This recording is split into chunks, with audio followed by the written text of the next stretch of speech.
Hi, I'm Lillian, welcome back to my channel. This video is going to be all about the best, worst, most surprising and most disappointing books I read in 2020. Well, that's kind of a lie actually, because I don't have any books I would class as like the worst books I read this year. I actually didn't give a single book a 1-star rating. I did DNF one book, but it feels mean to talk about that as the worst book I read because I didn't actually get more than like 5 to 10% of the way through it. So instead we're going to just skip that bit and we're going to talk about the most disappointing reads I did instead. First off, we have The Clockmaker's Daughter by Kate Morton. This is a very typical Kate Morton book. It's told over multiple POVs with multiple generations, all centering around one core mystery, which has something to do with like a fancy old English manor house. But unlike a typical Kate Morton book, this one was just like lacking the spark that makes her books good. It was boring and verbose and stuffed with characters who were all uninteresting, unimportant, and just quite stupid. This is also unique among her books because it has paranormal elements, which really came out of nowhere. I was not expecting them because none of her books have anything like that. And this has like a full-on ghost as a POV character. And I just thought the whole thing was done quite poorly. It was very confusing, nothing was ever explained, and I was there like, wait, let's come back to the ghost POV thing because I'm not over that. And there was nothing else in the book good enough to distract me from that, and it just never really got going, and is kind of the nail in the coffin of my theory that her books are just getting worse as they go. So it was really disappointing, and I'm genuinely questioning if I want to even pick up her next book. The next most disappointing book I read this year was The Seven Deaths of Evelyn Hardcastle by Stuart Turton. This is like a murder mystery where the protagonist wakes up each day in a different person's body who was present on the day of this murder, and he has to sort of see the day and see the different perspectives and try and figure out who the murderer is. That sounds so cool, and it was not. Because instead of focusing on this like classic murder mystery element, it was all about like the sci-fi aspects instead, and questions about why he was able to wake up in these bodies and what did the whole thing mean and why was he there in the first place. And I was like, no, you promised me this would be a murder mystery, and in the end it just turned out to be this kind of Black Mirror-esque mess, which I did not like. It felt a bit like it was trying to be 3 different stories at once, and it just needed to pick a lane and do that well. And the ending, which so often redeems a mystery or a story like this, was just a kind of clusterfuck. Like, honestly, any goodwill that these characters had slowly built up for me, which was not a lot, was just instantly lost. I thought they were stupid, I couldn't understand any of the decisions they were making. It was just quite terrible, really. And then the last thing I want to talk about in this most disappointing category, I've gone back and forth about whether to include, but I think I will, and it is the entire Throne of Glass series by Sarah J Maas. This year I reread the first 4 books and then I read the 5th one for the first time, and just, they were disappointing. They were disappointing. I mean, that's the best way to put it. The first time I read these books, they all got 4 or 5 stars from me, and then this time round, like only one of them scraped a 3-star and the others were 2 stars. So objectively, they were disappointing. I mean, the world building and the plot is underdeveloped and confusing, the characters are annoying and very often stupid, and the writing itself is just very often like telling and not showing, but it's still like one of those TV shows that you know isn't very good, but you want to watch anyway. My opinions are so confused and mixed because I don't want to be mean and say like, oh my god, it's objectively terrible and you're an idiot if you like it and these books should never have been published, because while I think it has a lot of problems and it's definitely not great, it's fun and engaging and I understand and experience the appeal of the series. But because the ratings went down so drastically compared to my first reading, I am saying it was a more disappointing experience for me this year. But also, having said that, I will definitely be continuing with the series and finishing it this year, and I'm even hoping to do, maybe, a reading vlog for the very last book, Kingdom of Ash, but we'll have to see how that goes.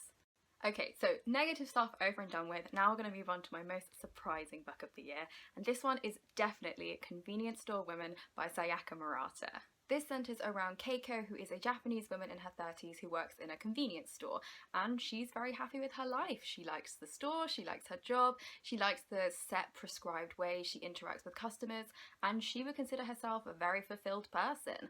But there's all this pressure from the outside world and people she knows that she should be doing something more meaningful with her life, whereas she's just very happy to continue like this. And I was so surprised actually by how much I liked this. I thought I would like generally enjoy it, but it actually has stuck with me so much and I've thought about it so much this year. It was so weird and interesting and quirky, and I loved Keiko as a character. It made me so angry and so upset when people were mean to her because they thought she should be doing something more with her life. I was like, just leave her alone. She's happy. She's fine. And when I first finished this, it was like a solid 3-star. I was like, that is a good book. 3 stars, liked it. But because I kept thinking about it so much over the rest of the year, and I just kept coming back to how cool and interesting it was, that I did bump it up to 4 stars overall, and so I'm officially declaring this my most surprising book of 2020. Okay, finally we have my favourite books of 2020. I'm going to start off with a couple of honourable mentions. Firstly, we have the monstrous graphic novel series by Marjorie Liu and Sana Takeda.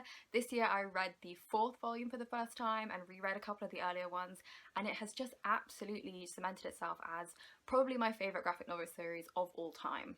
It's got beautiful artwork, great characters, the world building is so detailed and incredible, and the plot is so intriguing. It can be confusing at first, but trust me, the enjoyment you will get out of it, the reward is so much greater than the effort you have to put in to understand it. There's a quote on the front of one of the volumes which says something like, the world building is as epic as Tolkien or George R. R. Martin, and they're not wrong, it's amazing.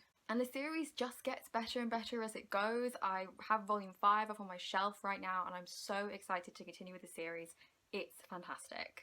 And the other honourable mention I want to give is to Skybreaker by Kenneth Oppel. This was the first book I actually read in 2020, and even though it's like an ultimate 5-star read for me, it was a reread, so I'm not giving it like top of the list status, but it was just, I loved it so much again.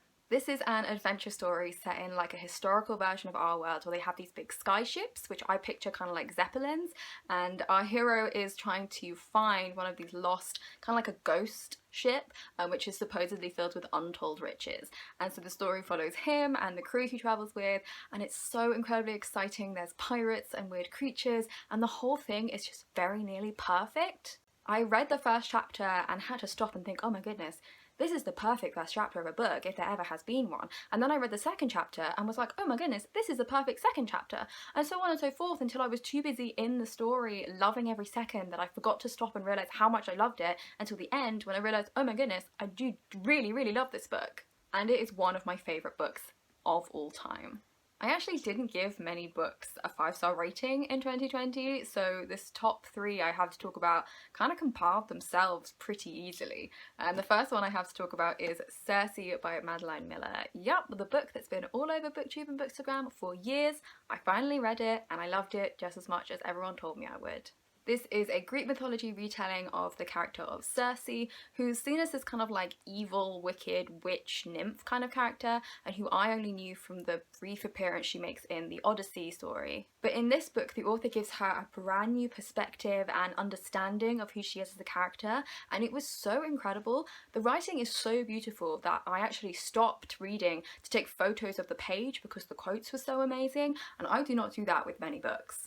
It was just the kind of effortless read you come across so rarely, and there was a slight lull in the middle, I will say that, but that was more than made up for by the ending of the book, which was actually kind of divisive in my book club meeting, but I loved it. I loved the bittersweet nature, and I thought it was the perfect way to end the book.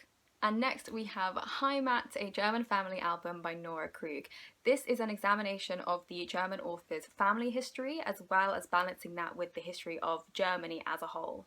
And it also looks at this concept of Heimat, which is a German word that doesn't have like a direct English translation, but a closest one you could get would probably be something like home or homeland, but it's also tied very closely to the idea of belonging. This looks at her family and their life before, during and after World War II, and it's not a dramatic tale about how they were high up Nazis and war criminals and did all these evil things, or that they were these massive secret rebels and dissented from the Nazi regime. It's very much a nuanced take on a very average set of German people. And I found it a really emotional read. Every single page is imbued with a sense of grief and love and shame and longing for something that doesn't quite exist. And I did shed a few tears towards the end of it, I won't lie. I really loved the ending as well. This was my pick for our book club, and I knew I would like it, which is why I picked it, but I didn't realise quite how much I would love it. And by the time it came to the meeting, I had like a full-on PowerPoint presentation and discussion points and interviews with the author and quotes and all this extra research I had done because I found it so interesting. And one of the best things I found was this interview with the author where she talks about her motivation behind the book and the process of making it, which was so interesting. I will link it below. And I actually haven't heard anyone on BookTube or Bookstagram talking about this book, so if it sounds at all interesting to you, please show it some of the love and attention it deserves. It's so incredible. And the final book I have to talk about is Sissy, A Coming of Gender Story by Jacob Tobiah. This is a memoir going all the way from the beginning of their life as a child, when their gender identity was first being explored and then quashed by people they knew, to their time as a teenager and first coming out as gay, and later on to their years at university and discovering their true identity as a non-binary person. The writing of this book was just absolutely effortless. It was like a friend talking to you. It was so amazing to read.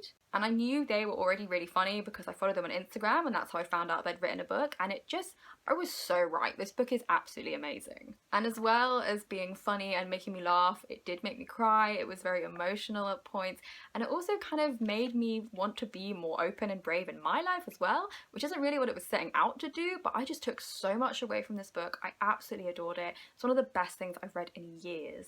It kind of shook me to my bones, a cultural reset, if you will. And I will not shut up about this book for years to come.